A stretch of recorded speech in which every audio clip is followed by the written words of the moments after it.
Hey guys, how's it going? Welcome back to the Mind Unfiltered. My name's Ryan. Thank you so much. If you guys are coming back, thank you so much for tuning back in. This is our first actual episode aside from the pilot. And this is your first time here. Make sure you stay a while and listen if you can. If you can't, I understand if podcasts and just listening to someone talk, it's not your thing. Just a quick reminder on how we do things here. There will be no graphics or anything like that on the screen. It's just going to be my logo, which is Wooloo from Pokemon Sword and Shield. I just think it's dope. It's a cute little sheep. But we don't do any of that because it's really meant to be something you listen to, maybe whether it be in the background, if you want to stare at the screen and listen to it, that's whatever with you.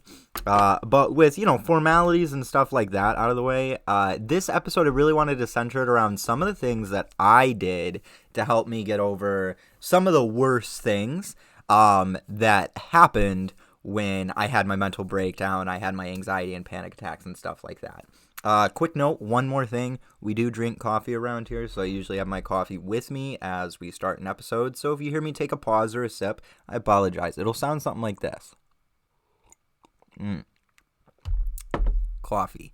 So, starting off, if you don't know anything about me, I encourage you to check out the first pilot episode that'll kind of tell you everything that you need to know about me. If you don't want to know about that, quick refresher, sort of a TLDR.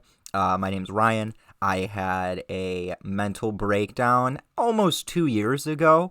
Had the best job ever, lost it because of the breakdown. Before so I thought mental health was a joke. I was ignorant to it. But now it is my dream to advocate for it. So I decided, the small part of how I'm going to do that is start with a podcast and then move into other things that I'll let you guys know down the road. But yeah, so I had a mental breakdown. I was diagnosed with a generalized panic disorder, antisocial anxiety disorder, depression, and one other thing that for some reason right now is just blanking out of my mind. But with that being said, let's just kind of talk about how I dealt with some of that stuff. So one of the big things is I just want to remind everyone listening right now, your mental health is the most important thing, right? So if you have issues with your mental health and someone you're with is not receptive to that, please find someone else to talk to. That doesn't mean that you're wrong. That doesn't mean that you're crazy just because they're not receptive. The human mind, we're very ignorant to things that we don't understand or don't believe in for that matter. And as someone who was like that before, although that kind of made me a prick before and I'm okay with that, it's important for you to understand that just because one person, no matter how close they are to you or how much you love them or how much they love you, just because one person doesn't validate your mental health does not mean that it's invalid. Find someone that will hear you out, that will listen to you. This is a good place to start. If you want to be anonymous but you want to talk about your mental health, put it so in the comments, put some of the struggles that you dealt with, questions, stuff like that. And I'm more than happy to go through, answer them, talk to you guys, open up a discussion, all of that stuff. I'm here to help you guys. Just as a quick reminder, I'm not licensed, I'm not a therapist, I'm not a psychiatrist, I'm not a psychologist, I'm not any of that stuff. I'm just a guy who had a breakdown 2 years ago that ruined his entire life, and now I'm trying to, make it better now that I'm in a much better spot mentally. One of the biggest things that you can feel when you're having mental health issues, such like anxiety. So anxiety and panic was my biggest issue, that, that impending sense of doom, like something really, really bad was going to happen, but you couldn't figure out exactly what it was. So one of my things was I used to always, because since my entire life I've had this fear of vomiting, and that's been like my big thing. Like anytime I got the flu, even as an adult, I'd get the flu. If I'd vomit, I would cry my eyes out because it was so scary to me. Like the feeling of vomiting, everything behind it, scary. Moving on. That was a big thing. Nausea is a huge thing that you typically feel when you're anxious or in panic mode because your body is in fight or flight mode. So you've constantly got adrenaline at its peak, which makes it impossible to relax, makes it impossible to settle down. So you'd start to feel nauseous, makes it hard to eat, gets rid of your appetite. So one thing that I started doing just because I had trouble eating is I would start with things that were high in fat / high in protein that were really small that I could eat. Because I think eating is one of the hardest things to do when you're having anxiety and panic disorder. So one of the best things that I can recommend, if you can do peanut butter, go with go with those Ritz peanut butter crackers, the little packets that come with like 8 of them, I think it is. Those are fantastic because they're just mouth-sized. You can just pop them in. Don't pay attention while you eat. That's one of the biggest mistakes that I made is I really overthought when I was eating. It's important to find a way to distract yourself and just kind of like the chip effect, where you're sitting there and you're just eating chips and someone needs to take the bag away from you because you won't stop eating. You're not necessarily hungry anymore, but the chips are right there. They're so easy to grab that you're not even paying attention. You're just eating them. So I highly recommend the Ritz crackers just because the peanut butter in them has a lot of fat, has a lot of protein. And your body needs things like that when you're not eating often. And I know specifically for me, I was malnourished. I lost way too much weight when all of this first started. So I went into malnourishment, and it was important for me to get the foods and get the sustenance that I needed, but I also never felt good, so how could I possibly eat? Well, the Ritz crackers helped. Another thing that helped, toast, whether it be wheat or white, toast with a little bit of butter, and sometimes I even got super sassy, and I put some peanut butter on that boy. And that was great. It was super easy to eat. Toast is like the de facto, I'm not feeling great, I'm gonna go to toast. Toast I definitely recommend, and then also my absolute favorite, once I got a little bit more comfortable with eating, my absolute favorite, excuse me, I was taking a drink of coffee. My absolute favorite thing was buttered noodles, right? Like carbs. They were so filling and so easy to eat, that I would make about a cup of buttered noodles, and then I would heat it up, obviously, and I would go, weirdly enough, I could only, for the first 6 months or so, eat in my garage. It was just something about being outside. I had to be secluded from everyone else. I had to be completely private. No one could be near me. I couldn't eat around other people because I had this fear that while I was eating, I might vomit, and I didn't want people to ever see me like that. So I would sit in my garage, and I would watch, I'm forgetting what it's called. It was like so it was on Facebook. It was a Facebook Watch, or episodes of it or scenes of it were on Facebook Watch. It was like a cop show that was just cops arresting people, and I quite enjoyed that. But I would just sit there and smash on my buttered noodles while watching that. Sometimes it would take me 20 minutes to eat them. Sometimes it would take me 5 minutes. Sometimes it would take me a couple of hours. It just kind of depends on how you're feeling that day, and that's okay. Take your time. You don't have to force food down your throat, to the point where you're uncomfortable, but it is very, very important to try your best to eat. I know it's so hard to eat when you're anxious or having a panic attack.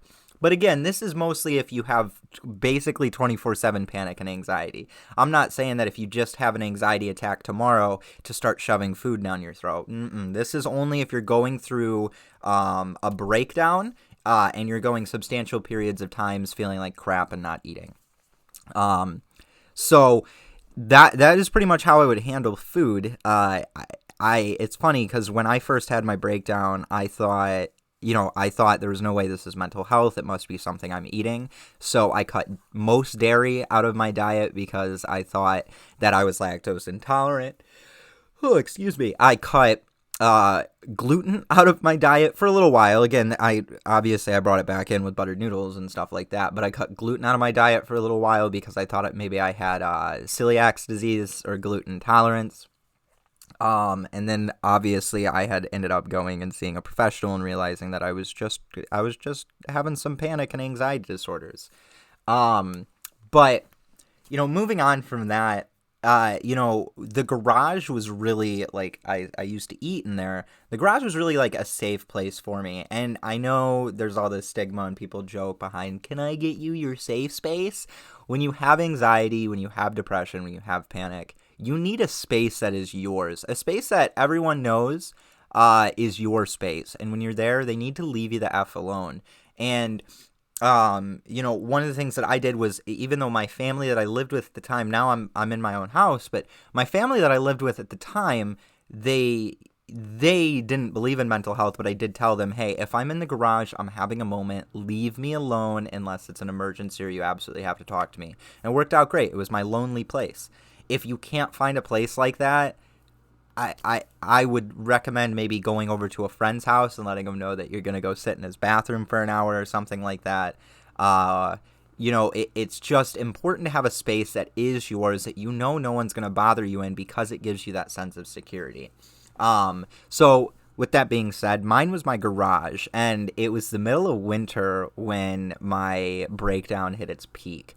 And I had a space heater that I put in the garage, and I sat in front of it, and I would just crouch or sit in front of it on a like a pool towel, for hours.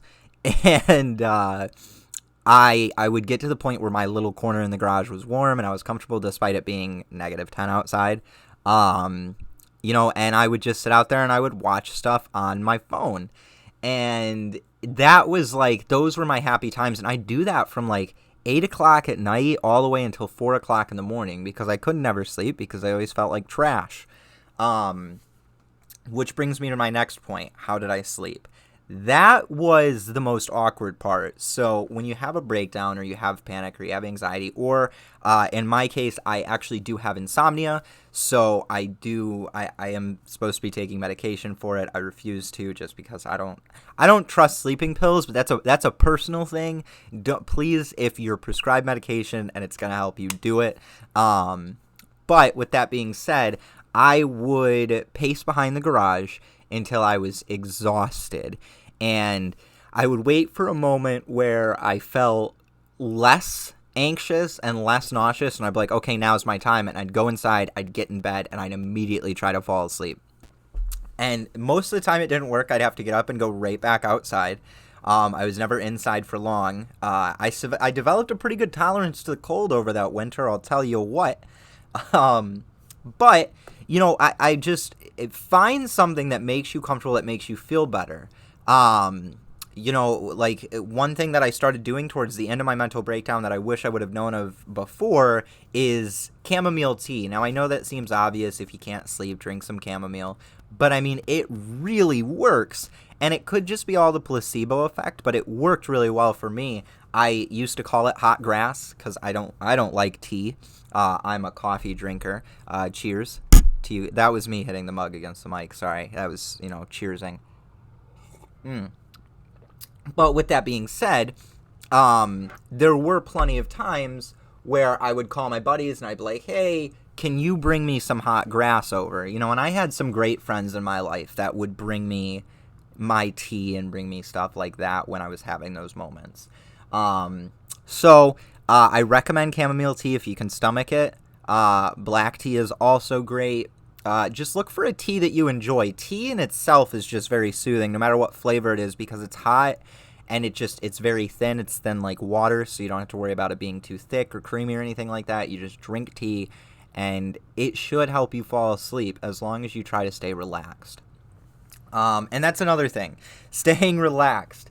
That is impossible, right? Like, we constantly think the world is ending around us. Well, not quite like that, but we have this impending sense of doom. We're in fight or flight all the time. So one of the things that I told my, one of my family members when they had a rough time, is one of my secrets to dealing with it, is when I'd have a bad day where I was really sad, or I was really anxious, and I was just panicky, and I couldn't sit down or relax, I'd go in my bathroom, and I'd look in the mirror, and I would turn on music, and I would sing and dance right in the mirror. Laugh at me if you will, but that was the entire point. Because while I was in there, I would just laugh at how dumb I looked dancing in the mirror. Because I can't dance, I can't sing, I can't do any of those things. So I would just laugh at myself and kind of remind myself that things aren't that serious. That I'm gonna be okay. Look at me, I'm singing, I'm dancing, I'm having a good time. And I would have my own little personal dance parties, sometimes 8 times a day. It would just depend on how good or great my day was going. Which, speaking of going, like how good your day is going, one of the biggest mistakes that I made when I was having my issues with panic disorders was I let it define my life. And it's very, I know that's a broad term, and I'll go into more detail about, how you could not let it define or how you can help prevent it from defining your life. But for the most part, basically what you're going to do, or what I did, sorry, I'm not going to tell you what you're going to do because everyone is different. But what I did was, for a while, I was waking up like, oh God, how crappy am I going to feel today? And that always set my day up with failure, because I woke up, the first thing on my mind was, how horrible is my anxiety going to be today? So, of course, it was always through the roof. So I remember my family member that I did help with their issues, before they had their problems, when they were helping me with mine, they told me, like, don't think about that when you first wake up. Try your best. Just treat it like it's going to be a normal day. Remind yourself that when you wake up in the morning, the sun is going to shine. Even if it's cloudy or overcast outside, the sun is up. And every single day, is a gift. It's like the Lion King said. It's one of my favorite quotes of all time. Yesterday is history. Tomorrow is a mystery. And today is a gift, and that's why they call it the present. So really, hold on to that and understand that, tomorrow is a new day. It's a new opportunity for you to conquer your mental health. It's a new opportunity for you to get over some of the things that you're feeling. And that's okay. You're allowed to have days where you feel like crap and you don't want to move. You don't want to talk to people. You're perfectly okay to have those days. Don't ever let anyone tell you that you have to get out of the house, or you have to go back to work, or you have to do this, you have to get a hobby. You don't have to do any of those things, because it's so important to do just what makes you happy and comfortable. One of the biggest things you face when you have anxiety, depression, panic, or really, most mental health issues is being uncomfortable in your own body or in your own mind all the time.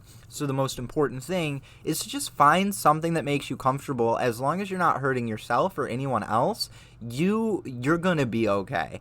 Because that's one of the things. We're in a war with our mind, and every single day is a new battle. And sometimes we lose that battle, and that's okay. It's okay to wake up and lose that battle for the day. You never want to do it on purpose, but sometimes you just don't win. But remember, it's not a sprint; it's a marathon. The next day will be a new day to take on that battle. And it's unfortunate, that we have to take these battles on, but that's just one of the things we have to do to get over our mental health, right? Like, you hear all these things of, like, you have to do this, you have to do that. And to me, I think the cornerstone of it is, gosh, sorry, my lizard he just whipped his tail against the glass. I don't know if the mic picked it up. I have a Tegu. He's only 8 months old right now, so he's still pretty little, but he gets up to like 5 feet. He's a big boy. I can't wait. He's my little buddy. His name's Achilles. But with that being said, moving on. So we have, we're allowed to feel crappy. And don't let someone make you feel bad for that. Also, you're allowed to be alone. You're allowed to be, not interested in spending time with friends and loved ones. And some people are going to take offense to that. No matter how much they love you, no matter how much they care, they just don't know, and they might take offense to it. And that's okay. It sucks, and we don't want them to, but they might take offense to it.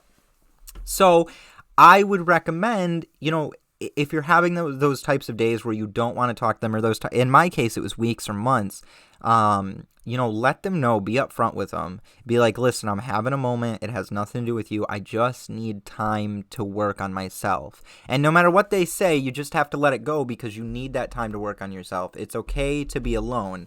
One of my biggest challenges was I was always lonely, but I never wanted to be with people. So I would listen to podcasts and things like that because I liked hearing voices. So those are just some of the things that I did when I was having these issues of mine. There's a million things that I'll never be able to cover at all. So what I'm going to do is I don't want this to be super long. I really want to keep these sort of condensed, something that's palatable to listen to.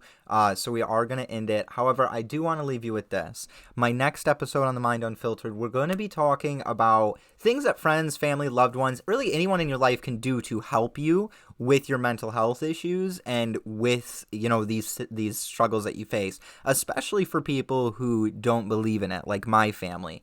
Or most of my family, sorry. So if you have someone in your life that's at least receptive enough, let them listen to it, skip through parts of it, do whatever you will, go to the parts that are most important to you, and really take it in. Or if you don't want to show it to them, listen to it for yourself and then let them know, hey, this is how you can help me. Maybe I put it in words better for you. Maybe I explained it better for you, because one of the issues with anxiety and panic is just having trouble finding words that you have, but you just can't find them. So the next episode is going to be all about that. Make sure you come in for that one. That one's going to be a lot of fun because you get to hear horror stories about how awful some of my family members were at dealing with this. And I don't say that in a mean way. I love all of them to bits. I love my family. They were just pretty dumb at dealing with this stuff, and that's not necessarily their fault. Ignorance is not a bad thing all the time. We have this idea that ignorance is awful, but ignorance is just a way of describing someone who is not aware or educated in something. So I use that term a lot, is I was ignorant to this or they were ignorant to that. But with that being said, a lot of my family members were very ignorant to it. And it was my goal now to, really open their eyes. So that's something I want to be able to do with this podcast, is open someone's eyes. And then in that episode, we're also going to go over some of the most common symptoms that I felt, and how I kind of dealt with them when they were happening. Because when they're in your head, it's hard to just deal with them like that. So thank you guys so much for giving me, 23 minutes of your time. I appreciate it so much. Please leave a like if you liked it, dislike it if you dislike it, do whatever you do. I'm going to put a link to the first video that kind of goes into, the pilot series, what the podcast is about, me personally, stuff like that. I'm going to leave that link in the description below. And please leave some stuff in the comments. Let me know how you're feeling. Let me know what's going on with you. If you have any questions, please, I'm an open book. Ask. I will answer if it's not super inappropriate. But I mean, clearly I'm putting my mental health out here on the internet for the entire world to hear. So I'm not necessarily scared of people knowing things about me. But let's have a discussion. Subscribe, comment, the whole thing. You know the deal. Check the description. I hope you guys have a wonderful day, and do not forget, it's okay to have a bad day. It's okay. But tomorrow's a new day, and it's going to be great.